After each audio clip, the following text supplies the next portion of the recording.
लोकांना अडचण होऊ नये, तिथं कुठंतरी दंगल उसळू नये म्हणून लोकांच्या हितासाठी तिथं पवार साहेबांनी स्टेटमेंट देत असताना पवार साहेब काय कॅमेराकडे बघून स्टेटमेंट दिलेलं नाही, त्यांना वाचावं लागलं.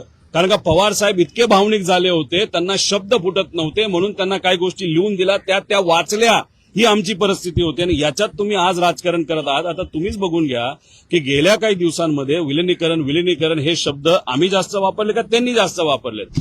अजितदादा पक्षाचे जे कोणी चार जे लोक आहेत त्यांनी काय केलंय तर त्यांनी फक्त हे विषयाला जिवंत ठेवलेलं आहे. का? याच्याशिवाय त्यांचं महत्व तिथं दिसत नाही.